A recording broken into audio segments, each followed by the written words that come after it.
Hello everyone. तो last video में हमने देखा था कि किस तरीके से हम अपने डेडिकेटेड सर्वर पे वर्डप्रेस को इंस्टॉल कर सकते हैं।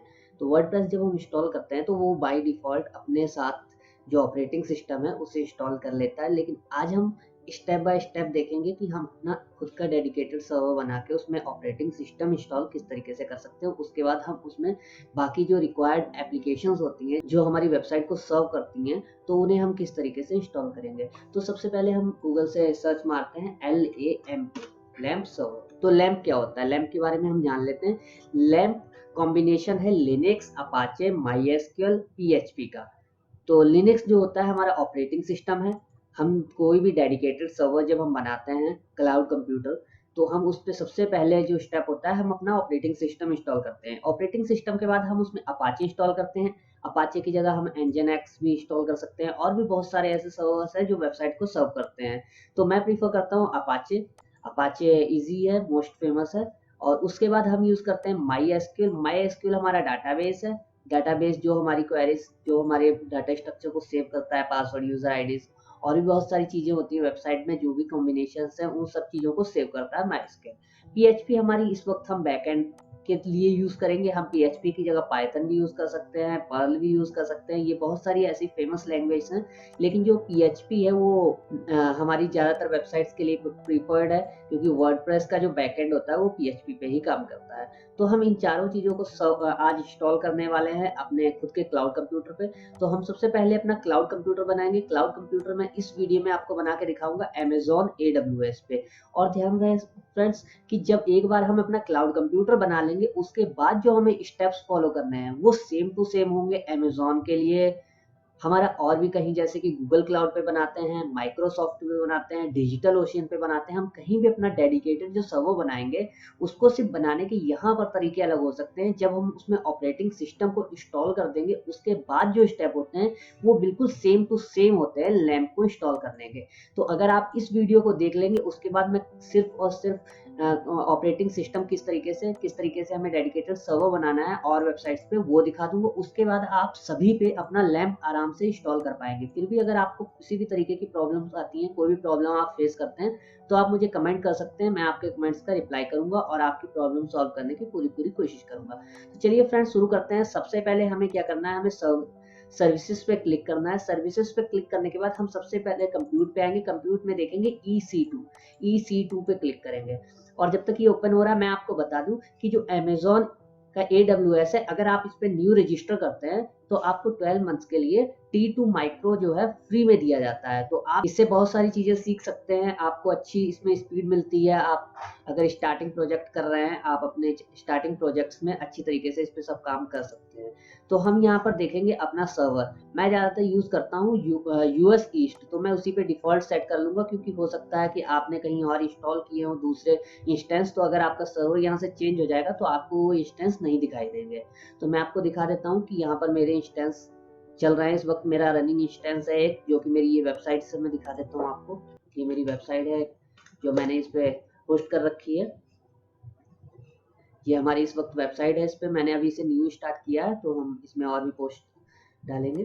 तो अब हमें सबसे पहले क्या करना है, जब हमने EC2 पे क्लिक कर दिया, EC2 पे क्लिक करने के बाद हमें यहाँ पर आके लॉन्च इंस्टेंस पे जाना है। लॉन्च इंस्टेंस पे क्लिक करने के बाद हमारा ये लोड होके एक पेज खुल जाएगा।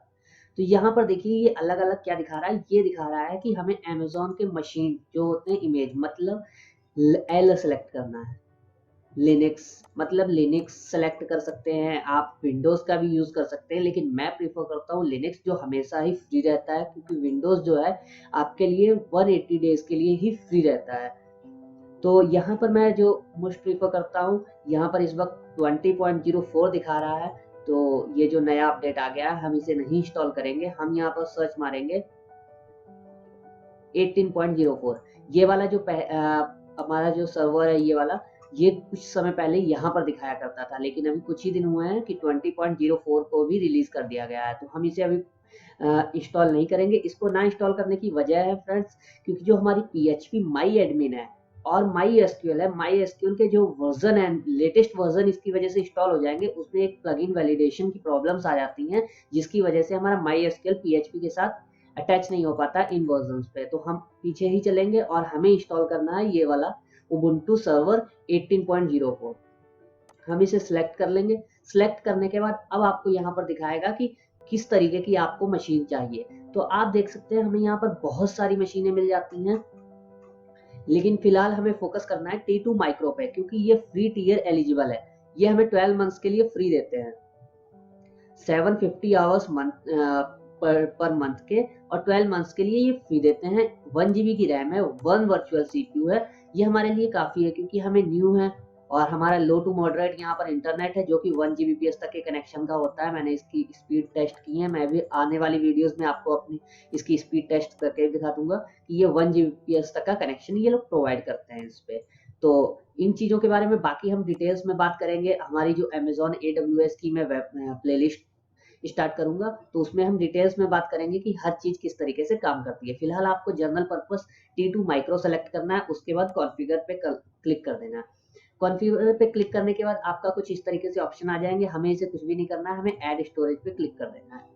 ऐड स्टोरेज में हमें यहाँ पर 30 GB फ्री मिलती है, तो हम अपनी पूरी 30 GB यूटिलाइज करेंगे और उसके बाद ऐड टैग्स पे क्लिक कर देंगे। ऐड टैग्स पे आप टैग यूज भी कर सकते हैं, पर इसकी हमें जरूरत नहीं पड़ती है क्योंकि हम आगे जाके जब हमारा इंस्टेंस बनाते हैं वहां पर भी अपने नेम्स को सेट कर सकते हैं। तो अब हम कॉन्फ़िगर सिक्योरिटी ग्रुप पे क्लिक करेंगे। कॉन्फ़िगर सिक्योरिटी ग्रुप में हमें क्या चीजें ध्यान देनी होती हैं कि हमारा जो लॉन्चिंग है, सबसे पहले हमें क्या बनाना है, अपनी वेबसाइट एक पे होस्ट करनी है। तो वेबसाइट 2 पोर्ट्स पे सर्व होती है, एक होता है पोर्ट 80, एक होता है पोर्ट 443, और एक ये जो हमारा पोर्ट है 22, ये होता है हमारा रिमोट लॉगिन के लिए, क्योंकि जब हम इसमें ऑपरेटिंग सिस्टम इंस्टॉल करेंगे हम ऑपरेटिंग सिस्टम को अपने कमांड लाइन से कनेक्ट करेंगे, तो उसे कनेक्ट करने के लिए ये SSH पोर्ट 22 का यूज करता है। पोर्ट 22 यहाँ पर हम कर देंगे एनीवेयर। उसके बाद हम ऐड रूल्स में जाएंगे। ऐड रूल्स में जाके हम कर देंगे यहाँ पर HTTP।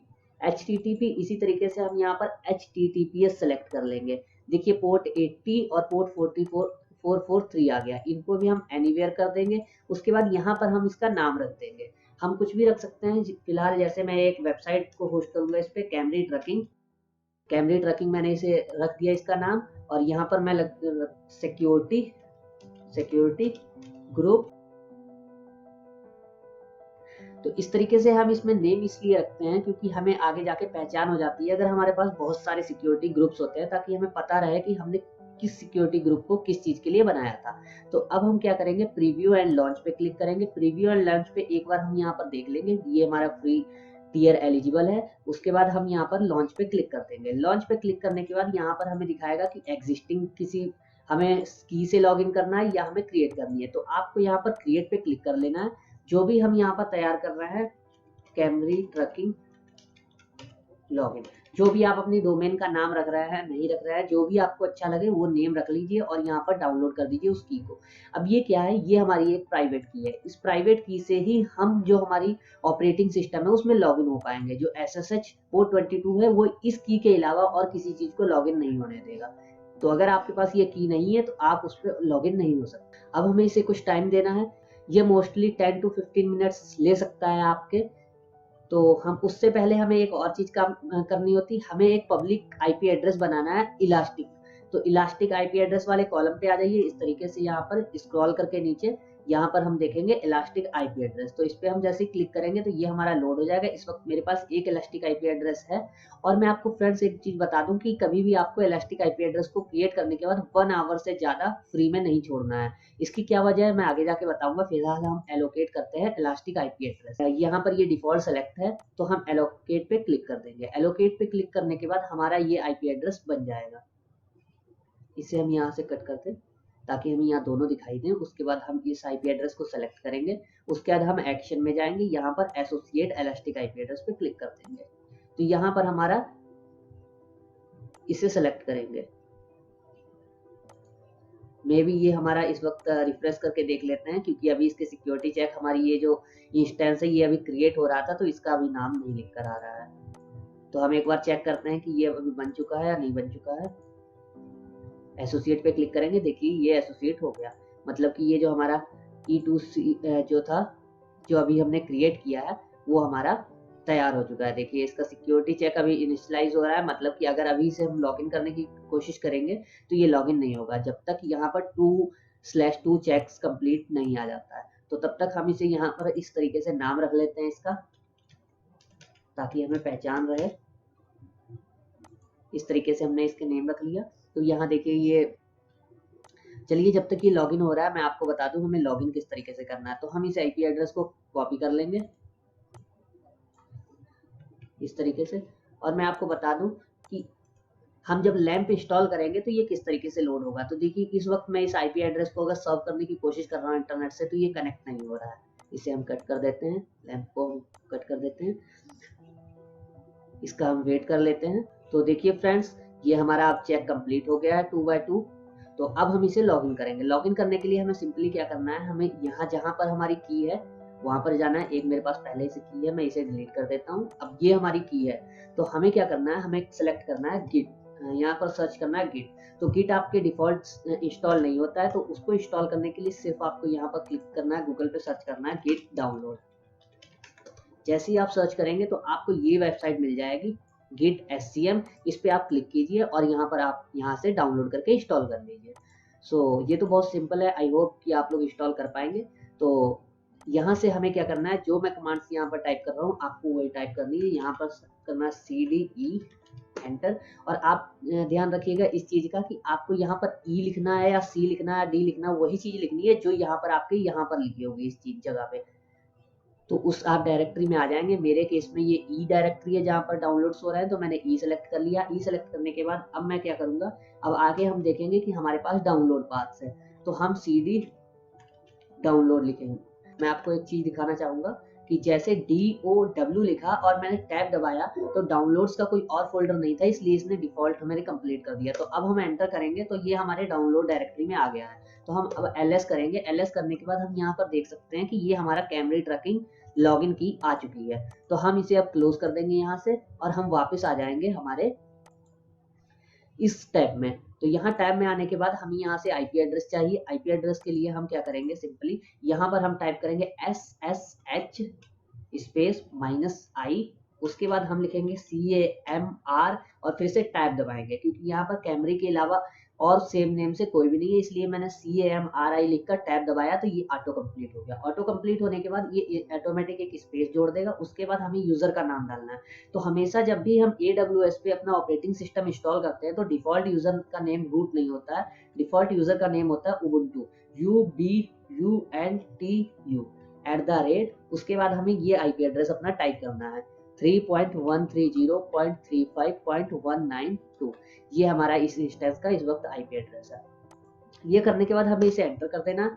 एंटर करते ही हमें यहाँ पर कुछ चीजें पूछेगा ये, तो ये देख लीजिए। मैं थोड़ा सा इसे जूम कर लेता हूँ अब। तो यहाँ पर हमारा ये क्या कह रहा है कि ये हम फर्स्ट टाइम लॉगिन कर रहे हैं, तो ये इसे यस पूछ रहा है कि आप मतलब इसे कंटिन्यू कनेक्शन देना चाहते हैं। तो हम यहाँ पर यस टाइप करके क्लिक करेंगे और ये हमारे इस आईपी एड्रेस को हमेशा के लिए हमारी होस्ट लिस्ट में ऐड कर देगा, ताकि अगली बार ये पूछे ना। तो यहाँ पर हमारे सिस्टम यूजर्स दिखा रहा है। देखिए जो हमने ऑपरेटिंग सिस्टम अभी इंस्टॉल किया है वो उसके ऊपर जो लोड पड़ रहा है वो है 0.1%। 3.6% स्पेस यूज हो गई है, रैम यूज हो रही है हमारी 15%। इस आईपी एड्रेस से हमने इसे कनेक्ट किया है, सॉरी इस आईपी एड्रेस से हमने कनेक्ट नहीं किया, ये हमारा प्राइवेट आईपी एड्रेस है। जो हमारा सिस्टम है वो सिस्टम एक एथरनेट से जुड़ा हुआ है, वहां पर क्लाउड कंप्यूटर जिसे हम कनेक्ट कर रहे हैं, इसकी वजह से उसका आईपी एड्रेस ये है। तो उसके बाद मैं एक चीज आपको बताना चाहूंगा कि रूट से कोई भी काम ना करें, इसकी भी बहुत सारी वजह होती हैं। आने वाली वीडियोस में बताऊंगा, या हो सकता है मैं जो उबुंटू या लिनक्स के ऊपर एक स्पेशल प्लेलिस्ट बनाऊंगा, उसमें आपको बताऊंगा इन सब चीजों के बारे में। तो आपको जब भी ये यूज करना है तो आपको सूडो कमांड के साथ यूज करना है। तो आप पहले लिखेंगे सूडो, फिर हम सबसे पहले कमांड लगाएंगे apt update, sudo apt update. ये हमारे सिस्टम को अपडेट करता है। तो ये हमारे सिस्टम की जितनी भी अपडेट्स आई हैं इस वक्त उन्हें लोड करके एक फाइल में सेव कर देगा। उसके बाद हम इन चीजों को कितने हैं हम देख लेते हैं। देखिए 12 पैकेज है जो अपग्रेड होने वाले हैं। तो हम क्या करेंगे अब sudo apt अपग्रेड। तो देखिए जैसे मैंने UPGR लिखा, टैब दबाई, फुल कर देता है। तो इस तरीके से इनको अपग्रेड कर सकते हैं। ये वाई कर रहा है कि यस कीजिए, हाँ हम यस कर देंगे। उसके बाद ये देख सकते हैं आप कि इसे हमारे ये इंस्टॉल कर रहा है। तो इसको कई बार हो सकता है आपके टाइम लग जाए, क्योंकि मेरे केस में यहाँ पर सिर्फ 12 अपग्रेड्स थे, तो इसे बहुत कम टाइम लगा। हो सकता है आपके केस में ये ज्यादा हो, या हो सकता है 1 या 2 हो, इससे भी कम टाइम लगे। तो आपकी पहली जो स्टेप्स था वो आपने कंप्लीट कर लिया, जो कि है हमारे लैंप का L। आपने एक सर्वर बनाया, सर्वर में एक ऑपरेटिंग सिस्टम को आपने इंस्टॉल कर लिया सक्सेसफुली। तो कॉन्ग्रेचुलेशंस, आपने पहला स्टेप कंप्लीट कर लिया। अब हम दूसरा स्टेप करेंगे जो कि है अपाचे, ताकि ये जो हमारी आईपी एड्रेस है ये हम किसी को सर्व कर सकें। देखिए इस वक्त ये काम नहीं कर रही है, इसे हम कट कर देते हैं। तो अब हम चलिए अपाचे इंस्टॉल करते हैं। तो मैं थोड़ा सा और जूम कर लेता हूँ इसे, ताकि आप लोग को बिल्कुल क्लियर दिखाई दे। और इसे हम कर लेते हैं क्लियर, ताकि ये स्टेप्स ऊपर चले जाए। तो देखिए ऊपर आ गया। अब हम यहाँ पर इंस्टॉल करेंगे sudo apt इंस्टॉल। ये सारे आपको डिस्क्रिप्शन में मिल जाएंगे, तो आपको चिंता करने की जरूरत नहीं है, बस इनको आपको एज इट इज फॉलो करना है। यस यस टाइप कीजिए और क्लिक कीजिए। ये हमारे अपाचे सर्वर को इंस्टॉल कर। सो कॉन्ग्रेचुलेशंस फ्रेंड, आप लोगों ने सेकंड स्टेप भी कंप्लीट कर लिया है अपाचे। तो चलिए चेक करते हैं अब हमारा जो सेकंड स्टेप है वो सक्सेसफुल हुआ या नहीं हुआ। रीलोड पे क्लिक कीजिए, देखिए सक्सेसफुल हो गया। अब इस आईपी एड्रेस पे हमारे अपाचे का जो डिफॉल्ट यूजर पेज है वो यहाँ पर डिफॉल्ट आ चुका है। मतलब कि हमने जो कि अपनी वेबसाइट को होस्ट करना था वो अब हम होस्ट कर सकते हैं। तो चलिए हम इसे एडिट कर लेते हैं, ताकि मैं थोड़ा सा आपको और दिखा सकूं। तो इसकी जो डायरेक्टरी होती है वहाँ चलते हैं। यहाँ पर हमारा एक index.html है। हम क्या करेंगे, इसे एडिट करेंगे। sudo nano index। तो देखिए ये हमारा जो है डॉक्यूमेंट टाइप है। इसको आपको कुछ भी करने की जरूरत नहीं होती है, मैं सिर्फ आपको शो करना चाह रहा हूँ, तो इसलिए मैं इसे एडिट कर देता हूँ।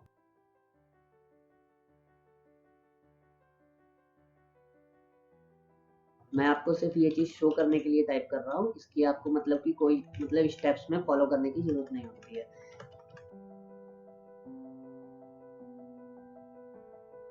अब हम इसे रिफ्रेश करेंगे। Our first website, website by compute with Lucifer.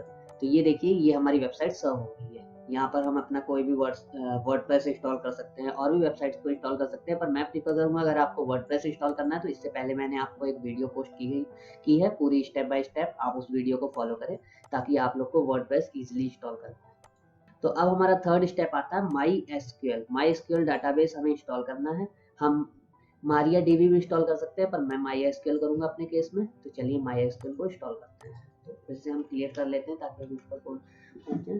तो अब हम यहाँ पर लिखेंगे sudo apt install my SQL server. Hit करेंगे, वाई करेंगे टाइप और एंटर कर देंगे। माई एसक्यूएल इंस्टॉल होने के बाद हम एक और स्टेप फॉलो करेंगे। sudo MySQL secure installation. हमें सबसे पहले इसे हमें डिसेबल करना होता है। तो ये यहाँ पूछ रहा है कि अगर आप इसे इंस्टॉल करना चाहते हैं तो यस कीजिए, नहीं तो आप कोई भी की को एंटर कीजिए। तो आपको यहाँ पर केवल एंटर प्रेस करना है ताकि आपका ये इंस्टॉल ना हो। अगर ये इंस्टॉल हो जाता है तो आपका जो माई एसक्यूएल का माई पीएचपी एडमिन है वो आपके इस पे इंस्टॉल नहीं हो पाएगा, जिसकी वजह से आपको प्रॉब्लम्स होंगी। उसके बाद हमें जो ये ऑपरेटिंग सिस्टम है पूरा इसका पूरा डिस्ट्रॉय करके दोबारा से क्रिएट करना पड़ता है। तो यहाँ पर आप कोई भी सिक्योर पासवर्ड को रख लीजिए अपने रूट लॉगिन के लिए, इसके जो कि सिक्योर लॉगिन के लिए होता है। उसके बाद आपको यहाँ पर anonymous users yes, disallow remote login yes, database को हटाना है यस, प्रिविलेज टेबल्स को रीलोड करना है यस। उसके बाद ये ऑल डन। हमारा तीसरा जो स्टेप है वो भी बिल्कुल हमने सक्सेसफुली कर लिया है, जो कि है माई एसक्यूएल का। अब हमें बैकएंड लैंग्वेज पीएचपी को इंस्टॉल करना है। तो पीएचपी को हमें इंस्टॉल करने के लिए सिंपली हमें लिखना है sudo apt install php lib apache to mod php। फिर से स्पेस देना है और यहाँ पर हमें लिखना है php MySQL। हम ये दो प्लगइन्स इसके साथ इंस्टॉल कर रहे हैं, एक अपाचे के साथ इसे कॉन्फ़िगरेशन के लिए, एक इसकी MySQL के साथ। और हम एंटर हिट कर देंगे और उसके बाद वाई प्रेस करेंगे और हिट कर देंगे।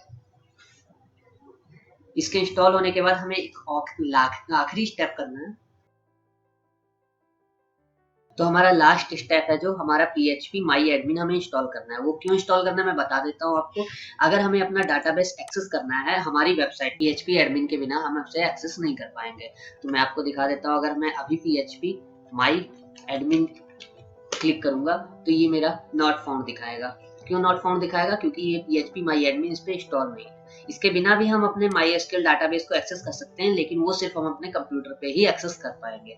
अगर हम चाहते हैं कि हम अपनी वेबसाइट पे कहीं भी लॉगिन कर सके, इससे रिमोट लॉगिन करके हम उसमें यूजर नेम वगैरह कोई भी अगर हमें अपने काम करने होते हैं तो उनसे किस तरीके से करेंगे, उसके लिए हमें इंस्टॉल करना होता है PHP माई एडमिन।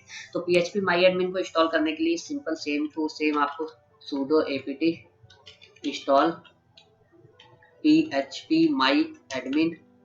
इसके साथ हमें दो प्लगइन्स इंस्टॉल करनी होती है। एक होती है PHP MV स्ट्रिंग, एक होती है हमारी PHP की गेट एडिट, गेट टेक्स्ट। ये दो प्लगइन्स और हमें एंटर कर देना। अगर आपके केस में ये स्टेप कुछ एरर्स दिखाता है तो मैं आपको अभी वो भी बता दूंगा। उसके लिए आपको क्या करना है, यहाँ पर आपके ये रेड डॉट है, इसे ऊपर नीचे कर सकते हैं आप। तो हमें अपाचे के ऊपर करके स्पेस दबाना है। तो जैसे ही हम स्पेस दबाएंगे देखिए ये स्टार लग जाएगा। स्टार लगने के बाद हम इसे एंटर कर देंगे, क्योंकि हम यहाँ पर अपने केस में अपाचे ही यूज कर रहे हैं एज अ सर्वर। तो मैं आपको बता दूं, अगर आपके यहाँ पर इसमें इस स्टेप में कोई भी एरर दिखाता है तो आपको सिंपली ये कमांड लगाना है, sudo add apt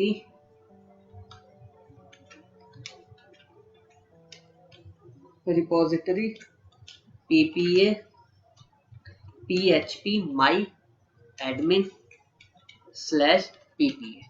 तो आपको इस कमांड को जैसे ही आप लगाएंगे उसके बाद ये रिपोजिटरी आपके उसमें ऐड करके अपडेट कर देगा। उसके बाद आप जो मैंने अभी आपको इससे पहले कमांड बताया था वो आपका आराम से लगेगा। तो ये कॉन्फ़िगरेशन इस तरीके से चलने के बाद यहाँ पर आएगा। यहाँ पर आपको यस करना है। यस करने के बाद आपको एंटर करके पासवर्ड मांगेगा। आपका PHP का पासवर्ड आप रख लीजिए। इस पासवर्ड की हमें जरूरत नहीं पड़ती है, लेकिन ये सिक्योर PHP लॉगिन के लिए रखना पड़ता है हमें। हम PHP माई एडमिन का जो ये यूजर नेम है हम इससे लॉगिन नहीं करेंगे। हम लॉगिन करने के लिए अपना एक नया यूजर नेम बनाएंगे। तो एक लास्ट आपको इस चीज में और बताना चाहता हूँ। हमने जैसे कि सेकंड थर्ड स्टेप में एक हमने कमांड लगाई थी sudo MySQL सिक्योर इंस्टॉलेशन, जो वहां पर हमने डिसेबल की थी प्लगइन। अगर हम उस प्लगइन को डिसेबल ना करते तो ये जो हमारा इनेबल जो हमने यहाँ पर कॉन्फ़िगरेशन की है हमारे PHP माई एडमिन के पासवर्ड की, ये यहाँ पर नहीं हो पाती, जिसकी वजह से हमें पूरा सर्वर फिर से दोबारा से रीइनिशियलाइज करने के बाद सारी प्रोसेस दोबारा करनी पड़ती।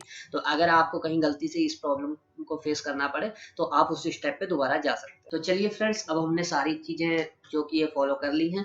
अब हम ओपन करके देखेंगे अपनी वेबसाइट को, यहाँ पर रिफ्रेश करेंगे। तो जैसे कि देख सकते हैं फ्रेंड्स, अब हमारा ये PHP माई एडमिन एक्सेस हो रहा है। लेकिन अगर मैं यहाँ पर लॉगिन करूंगा तो मैं लॉगिन नहीं कर पाऊंगा। क्यों? क्योंकि मेरे पास अभी इसका यूजर नेम और पासवर्ड नहीं है। तो हमारा जो लास्ट स्टेप बचता है वो है इसका यूजर नेम पासवर्ड हमें क्रिएट करना है। तो जल्दी से हम वो भी कर लेते हैं। तो उसके लिए हम क्या करेंगे, हम यहाँ पर लिखेंगे sudo mysql। हमें ये MySQL के अंदर ले आएगा।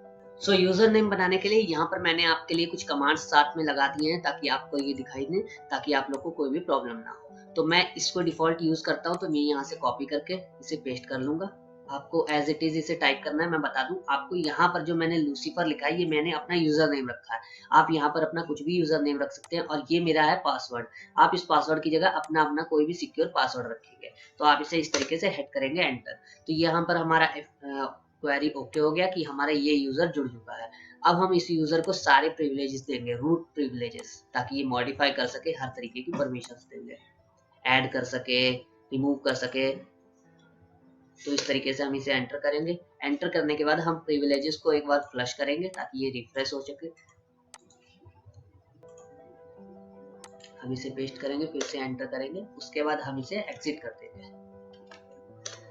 एग्जिट करने के बाद हम इस पेज पे आ जाएंगे। अब यहाँ पर हम उसी यूजर से जो हमने अभी क्रिएट किया उससे लॉगिन करेंगे।